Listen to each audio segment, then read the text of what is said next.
Merhaba arkadaşlar, ben Çağrı. Yepyeni videoyla tekrardan sizlerleyiz. En güçlü hesaplar serimizin 7. videosuyla karşınızdayız. Kanalımızdaki en sevilen serilerden biri. Çekmeyi de çok seviyorum, izlemeyi de çok seviyorum. Bu videomuzun onur konuğu Deniz abi. 1858. eyalette oynuyor. Deniz abi hoş geldin, selamlar. Hoş bulduk Çağrı. Kolay gelsin. İyi yayınlar. Teşekkür ederim. Bu video benim için çok özel olacak abi. Çünkü bu seriyi çektiğim kişiler arasında en sevdiğim kişilerden biri sensin. Her biri benim için çok ayrı ayrı özel kişilerdi. Hepsine çok çok teşekkür ederim ama seninle gerçek hayatta da biz haftada bir falan görüşüyoruz. O yüzden ayrı bir keyif alacağım bu videoyu çekmekten. Seni de biraz sorularımla zorlayacağım. Şimdiden kusurumuza bakma artık. Yani sana beni zorladıkların inşallah yolsuz elektrik olarak dönmez. Valla artık o videodan sonra onu konuşuruz abi, hayırlısı. Şimdi inanılmaz güzel ve zor sorularımız var. Ama öncesinde bir bakalım gerçekten en güçlü hesap serisinde olacak bir hesabımız var mı? VIP'e basalım abi. Bir hesap inceleme yapalım hızlıca. 340 gündür oynuyorsun. VIP 12 hesapsın. Profil resmine tıklar mısın? Şef donanımları full. Tılsımlar full. 1858. eyalette ismin Hey Killua. 981 milyon gücün var abi. Şu anda FC 5'sin. Kaç askerim var? 6,1 milyon askerim var. Ve asker sayılarında bayağı iyi. Çok iyi abi. Şimdi kahramanlara tıklayalım. Mevcut tüm gen kahramanları var. Donanımlardan başlayalım. Nişancımız full. Birinci nişancı. Mızrakçımız full. Piyademiz full. İlk üç bir intikalimiz full. İkinci intikalde piyade full olmak üzere. Çok güzel. Ya aslında ikinci intikale çok değer vermiyorum ama yani mecburiyetten o da fulleniyor yavaş yavaş öyle diyebiliriz. Yani yükseltecek bir şey kalmayınca 2, belki 2 bitince de 3'e Evet, geçiyorsunuz zaten. aynen öyle. Mızrakçıların öldüreceklerinin yüzlerini almak üzeresin. Tamam. Pardon, nişancıların. Mızrakçı bir tık daha geride. Yani dediğin gibi zaten önemli olan ilk intikal. Diğerleri Evet, de güzel şeyler de var daha kullanmadığımız yani çok aslında malzeme hep öylesine verdiklerimiz de çok. bunları da verdin abi. Tamamdır. Orada sesim bir Evet. ufak gitti. Düzelttik geri tekrardan. Tamam. Şeye bakalım abi. Çantamızda neler var onlara bakalım. 16.000 ateş kristali, 871 arıtı Hazır zaten. taş. EC8 için bütün malzemeler hazır. Hani yükseltmek için şey yaptığımızda direkt yükseltmeleri alabiliriz. Güzel. Hızlandırmalarına bakalım abi. Kaynağına, hızlandırmana sağ üstten. Önce kaynağı göstereyim. 44B, 45B kaynak var. Ya biraz daha fazla diye düşünüyorum. Çünkü açmadığım kutu da çok kaynak Evet. için. Maşallah abi ya. Yani maşallah gerçekten. Zaten eyalet geneli aldığımız bir karar 40B altı kaynağı olan hesapları almıyoruz etkinliklere. Çok iyi. Bu yani Evet. kararı kim aldı bilmiyorum ama ellerinden öperim o karar alanı. Çok doğru bir karar. Yani Caner'in bu konuda çok etkileri oldu bizim üstümüzde. Yani Evet. Caner Bu oyunda gerekeni söylüyor, biz de elinize uyguluyoruz. elinize su dökülmez abi, 1858 eyaleti olarak Estağfurullah. hepinizi gönülden tebrik ediyorum. Ee, Teşekkürler. Hızlandırmalara bakalım. 1500 gün gene hızlandırma var. Artık alıştık bunlara ya. Konu siz olunca artık 1000 gün, 2000 gün, 3000 gün Yani şöyle falan aslında 2000 küsür gündü bu. Bu şeye çok fazla hızlandırma gidiyor. Ustalık denilen yeni gelen bir şey var. Bu uzmanları kadar. diyorsun. Evet, evet, evet. O çok çok kötü bir şey ya. Evet, oraya çok fazla malzeme gidiyor. Diğer kısmına bakalım abi. Orada nelerimiz var? Birikimlerimiz varsa.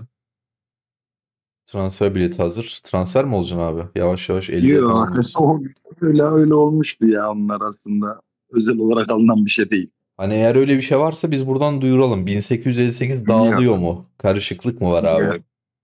Yani şöyle o zamanla alınan hani 1-1-2-2 alınan bir şey. Anladım. Haftalık mağazadan gelenler. Tamam, aşağı Evet. doğru inelim.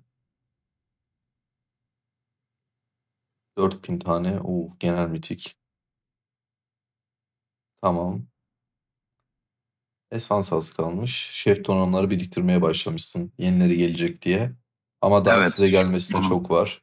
Tılsımları Çok çok. Tılsım 16'ya biriktiriyorsun. Evet. Pet gelmedi henüz. Pet için bir şeyler biriktirmeye başladık. Ya Maşallah pet abi. çok zorluyor pet bizi. Bir petlere İlgi. bakalım mı abi? Bakalım. Orada neler yaptın? Ben hızlıca bir hesaba göz atayım. Sonra seni bayağı şey yapacağım abi, darlayacağım. Olur olur olur olur. Tüm Pete başla. petleriniz maksimum seviye. Evet. Petler maksimumda yani. E, Herhangi birini tıklayayım. Tamam abi. Veya sonuncuya tıklayayım.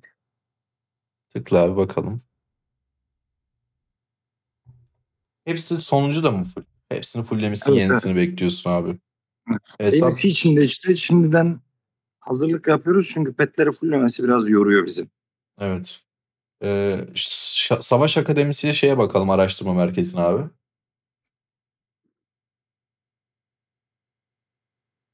Önce araştırmaya gireyim. Tamam. Şöyle savaşa giriyorum. Fulldür full. Aa, en Yani altta bir tane evet. kalmış. Aa, üstte de bir tane Onu var. da Araf'ta kalıyorum. Yani şuna gidiyorum. Bunu fullleyeceğim. Aslında ondan dolayı yaptığım bir şey. Son günler sana Bunu, 60 gün üstü istiyor full. evet, bunu da fulllediğimiz için ya ben büyümeyi de fulllediğim için Evet. yoksa rahat rahat şimdi de fullleyebilirim ama bir acelesi yok. Bunun da verdiği etkinin bir acelesi olmadığını düşündüğüm için çok öyle şey yapmadım. Yoksa 29 gün çabuk atlanabilecek bir şeydi. Yaparsın abi ya. Bitirmişsin zaten. Savaş Akademisi'nde Helioslar ne durumda? Üçü de açık zaten. Helios'ların 3'ü açık. Helios'larda yükseltme yapamıyoruz şu an için. Evet. Üst tarafları da maxlamışsın. Abi full. Ya Helios bekleyeceğiz herhalde. Bu yeni bir gelecek mi veya bu tozlar ne olacak birikiyor o da. 7 bin tane olmuş. Vallahi abi güzel. Hesapla alakalı adamada kaldı. Şehir görünümleri, bonusları falan filan kaldı. Onlara ileride yavaş yavaş bakarız. Ben artık Olur. seni konuşturayım. Biraz sana bir sorular sorayım. Benim de merak ettiğim sorular var. Arkadaşımın da merak ettiği sorular. İsmin zaten Deniz abi. Heh, Benimle birlikte Mersin'de yaşıyorsun. O yüzden sık sık zaten evet. görüşebiliyoruz. Evet. Ne işle meşgulsün abi? İnşaat ve gayrimenkulle uğraşıyorum. İnşaat gayrimenkul. Güzel abi. Peki en can alıcı konuya gelelim. Bu güzelim hesaba ne kadar para gitti? Yani %100 net doğruyu söyleyemem ama iki tutar arası belirleyecek olursam bir 5 ile 6 arası gitmiştir. 5-6 bin dolar mı? Yok. Onu TL'ye çevir. Yanına da biraz fazla Be- koyman gerekecek. 5-6 bin TL. Yani Aa, anladım sıfırlara anladım. biraz çoğaltırsan 5-6 milyon arası bir para gitti diyorsun abi. VIP 12'ye basar mısın? evet. 340 gün. 340 günde 5-6 milyon lira para gitti. Abi peki sana bir soru. Bu parayı oyuna yatırmak mı yoksa köyde ev yaptırmak mı? Yani şöyle köye de ev yaptırıyoruz. Oyuna da atıyoruz. İkisini aynı anda yapabilirken sorun olmuyor bizim için. Ya benim böyle bir seçeneğim olsa gider köyde ev yaptırırım abi. Ne işim olur oyuna yatıracağım. Yani Uzmanları doğrudur. gösterir misin abi? Onlarda henüz öyle bir şeyim yok ama bir tanesini geliştiriyorduk. Gerçi hepsine geliştireceğiz ya şu an şu halde. Oo, bayağı yükseltmişsin. Bir saatlikle abi. Tabii tabii. Direkt şeyden gidelim. Uzman kötü değil. Yani yetenekler olarak da şeyde. Güzel. Güzel abi. Evet, çoluğumuzun çocuğumuzun rızkını nereye yatırdığımız bu hafta videosuyla Bu karşınızdayız. Romulus'a veriyoruz birazcık bu aralar. Evet. Arkadaşlar bu arada Deniz abiyi hatırlarsınız. Yeni eve taşındığımda benim yatak sponsorumdu. Teşekkür ederim tekrardan kendisine. Sadece Romulus'a yatırmıyor. Çoluğun çocuğun rızkını yatırırken bu tarz desteklerde de bulunuyor. Tekrar teşekkür ederim Deniz abi. Abi hesap çok çok iyi. Sizdeki en keyifli şey ekip. Sana direkt şey sorusunu soruyorum. Bu oyunun ne zaman para atmaya karar verdin? Hani ilk bu oyuna başladığında nasıl indirdin? Öyle sorayım. Sonra adım adım sorayım. Bu tamamen bir tesadüf oldu aslında. Ya bu ne deyip indirdiğimiz bir şeydi. İlk Peki, tabii 1858'de başlamadım ben. Hani bu eyalet olarak soruyorum. İlk oyuna burada başlamadım. Başladığım eyalette de şeydik biraz yani. Bilmiyorduk da nasıl olur, nasıl olur. Ondan sonra baktık işte oluyormuş. Yani Evet. tuşlara bastıkça kredi kartından ödemeleri yaptıkça olduğunu anladık. Ama şu an ekip olarak mutluyum. Çünkü biz sağlam bir ekibiz. Zaten oynama sebebim de o. Tamamen ekip arkadaşları için oynuyorsun bu oyunu. Ya bu oyuna biz sabah gir yani şöyle düşünelim Çağrı. Bazen günde 7-8 saatimiz arkadaşlarımızla geçiyor. Sohbet ediyoruz. Bazen kendi aramızda tartışmalar oluyor ama genel anlamda beraber bir toplum. Yani bizim grup net bir şekilde söyleyebilirim. Çok iyi abi. Sizin ekibin her birini tek tek tanıyorum neredeyse. Bence şu oyundaki en güzel ekiplerden birisiniz. Umarım bu ekipte hiçbir zaman bozulmaz. Dostunuz, arkadaşlığınız bitmez. Umarım. Şu an burada bir dostça oynuyorsunuz ama senin için çok kıyıcı bir abi diyorlar. Öyle duyumlar aldım abi. O ne demek? Niye öyle diyorlar? Ya aslında kıyıcılık değil. Şimdi ben genelde insanlara şöyle yaklaşıyorum. Diyorum ki bakın böyle yapmayın veya bunu yaparsanız böyle olur veya bunun sonucunda bunu yapmak zorunda kalırız ama Yok. insanlar bazen bunu şey algılıyor. Yapmazlar veya söylenilenin yapılmayacağını düşünüyorlar ama günün sonu alevlerle baş başayız. İlk eyaletlerden gelen bir şeyin var abi senin. Kötü bir şanın, Evet, şöhretin var. O yüzden böyle evet. Ne kıyıcılık dedim. yazık ki var. Ne yazık ki var. Üçte sunucuyu mecburiyetten sıfırlamışlığımız var. Yani öyle Mecburiyetler. demek istemezdim. Yani mecburiyetler ona etti. Yani onlar buna beni mecbur kıldı. O zamanlar hesabı da topluyorduk. Geliştirmiyorduk. Yani ne bileyim ya oluyordu. Ama şu an mutluyuz. Gerekiyordu, Gerilere bir yaptık diyorsun. beyaz sayfa çektik. O arkadaşlar da neden böyle yaptığımızı anladılar. Helalleştik. Ayrıldık sonuçlardan. Güzel. Peki sana şunu soracağım. İlk zamanlar sunucularda savaştığın zamanlar mı daha eğlenceliydi yoksa şu an barış içinde yaşadığın zaman mı daha eğlenceli sence? Şöyle ilk zamanlar bir ekibim yoktu. Şöyle ilerliyordu. Onlar bana bir şey söylüyordu. Ben ya ittifaktan çıkıp genelde durumlara başlıyorduk ya da bir şey oluyordu. Sadece SVS zamanlarında bir birleşiyorduk ama genel anlamda eğlenceli mi dersen bu bir savaş oyunu. Tabii çok zarar görüyorsun. Yani birilerini sıfırlamak veya birileriyle sürekli tartışma yaşayıp sürekli oyuna para aktarmak da kötü. Neden? Hiç askerin olmuyor mesela. Evet. Sürekli Ama şu saldırıyorsun. an ya sürekli saldırıyorsun veya onlar sürekli senin saldırman için sana malzeme çıkarıyorlar. Evet. Bu da etkiye tepki devam edip sürüyor. Abi peki diğer bir soruma geçeyim. Oyunda en sevdiğin etkinlik ne abi? Yani kanyondan çok hoşlandığım söylenemez. Dökümhane diyebilirim. Tabii SVS harici. SVS bambaşka. Tabii SVS, Dökümhane, en sevmediğin de Kanyon. Hemen hemen seninle benimki birebir aynı abi. Peki şunu soracağım abi. Oyunda düşük yatırımlı oyuncuların SVS hazırlık aşamasını oynamaması hakkında ne düşünüyorsun? Yani 50K Ya etkinlikleri oynaması. bu ikilem yani biz bunu kendi aramızda da konuşuyoruz. Empati yapmaya çalışıyoruz. Biz istesek hiçbir etkinliği hiçbir üyeye vermeyiz. Evet. Yani bu kesinlikle olan bir şey. Şimdi biz kendimizden hep feragat eden grup oluyoruz genelde düzey yatırımcılar olarak. Ha burada da biz bazen şunu isteyebiliyoruz. Diyoruz ki arkadaşlar evet bakın biz de etkinlik alın ama bu sefer düşük üyeler kendi aralarında güç dalaşına giriyorlar. Biz bunu çözemiyoruz çoğu zaman. Yani şöyle oluyor. Diyelim ki biz hiçbir etkinliğe basmıyoruz. Yani benim kendi sonucum olarak düşünebiliriz bunu. Hiçbir etkinlikte hiçbir balinayı göremezsiniz. Yani alıp da gitmez.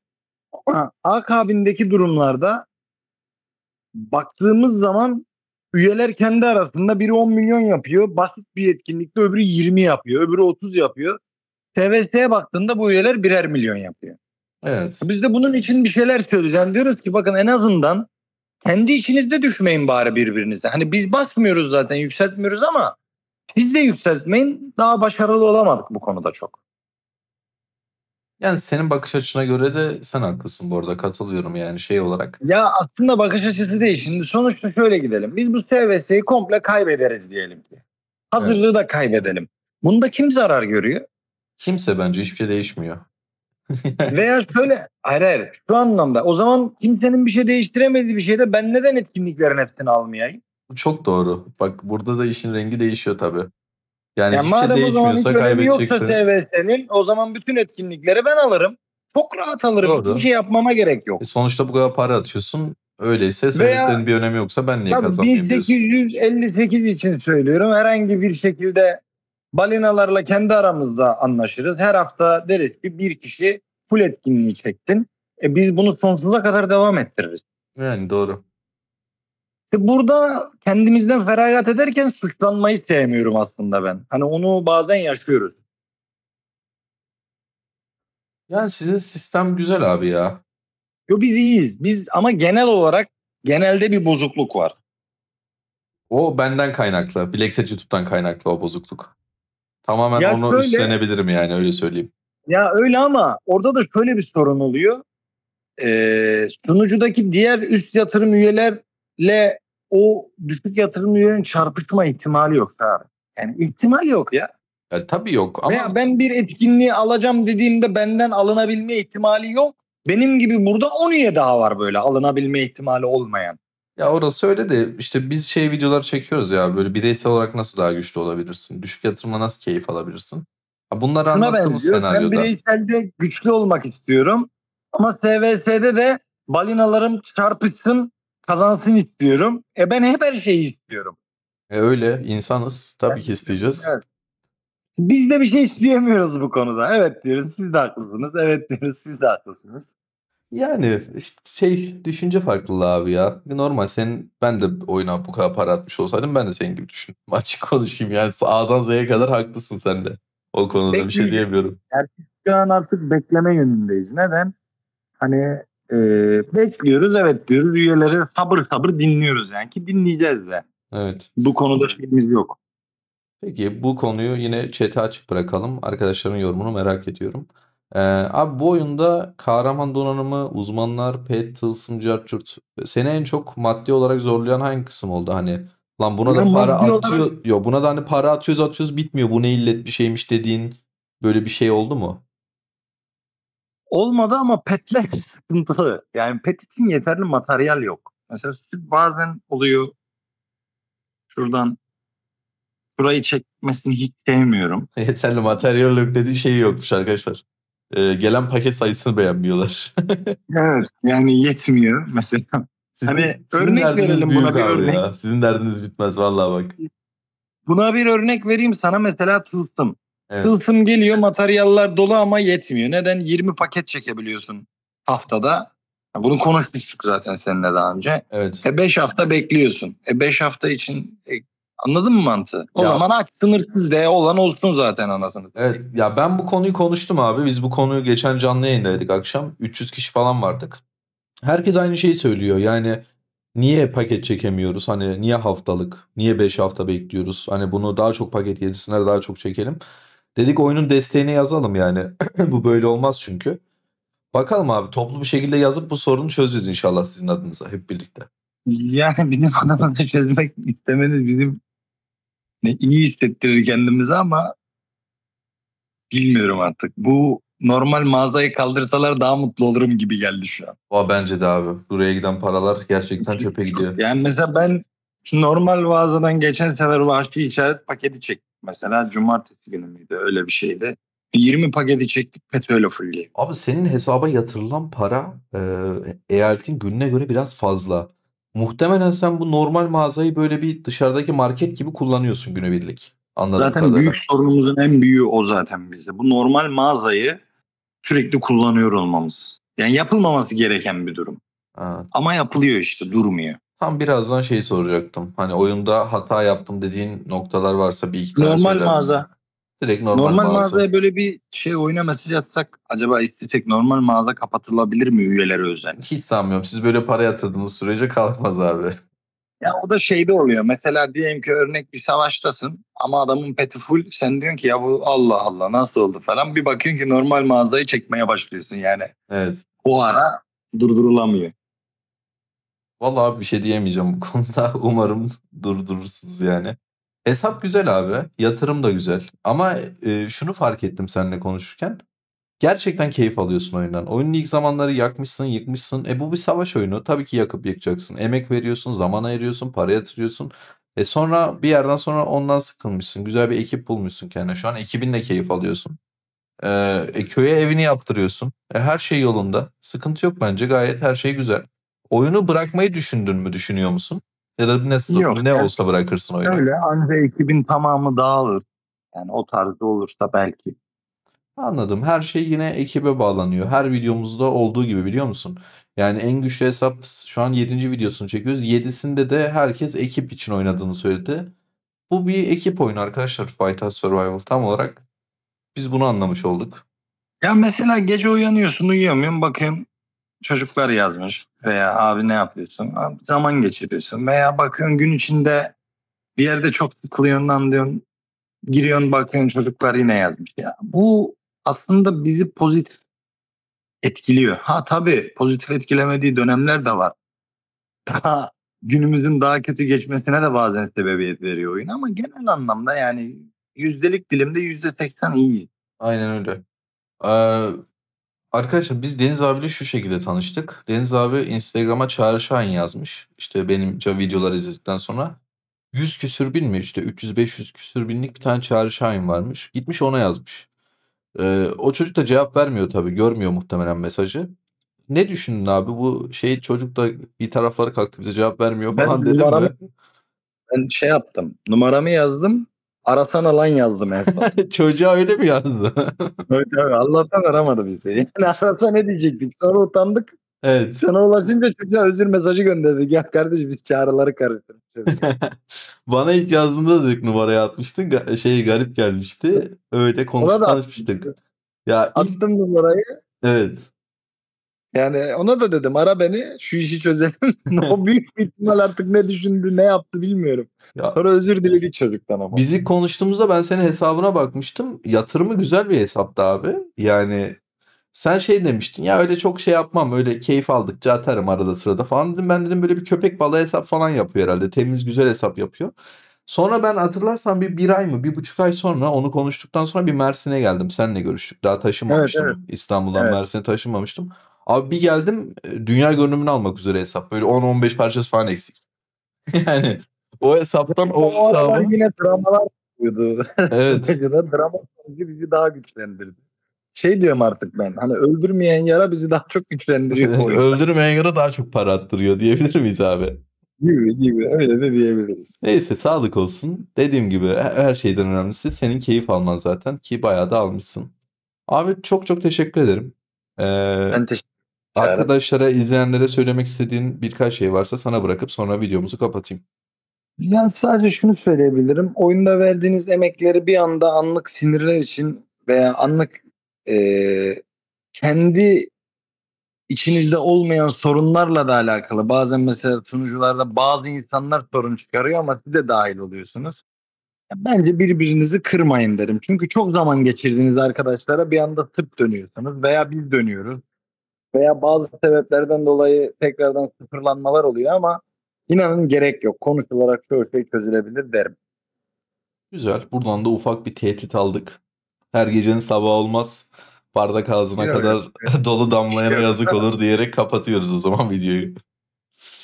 Sizleri seviyorum. Kolay gelsin Çağrı. Teşekkür Yayınlarını ederiz. da takip edip izliyorum zaten. Çok sağ ol abi.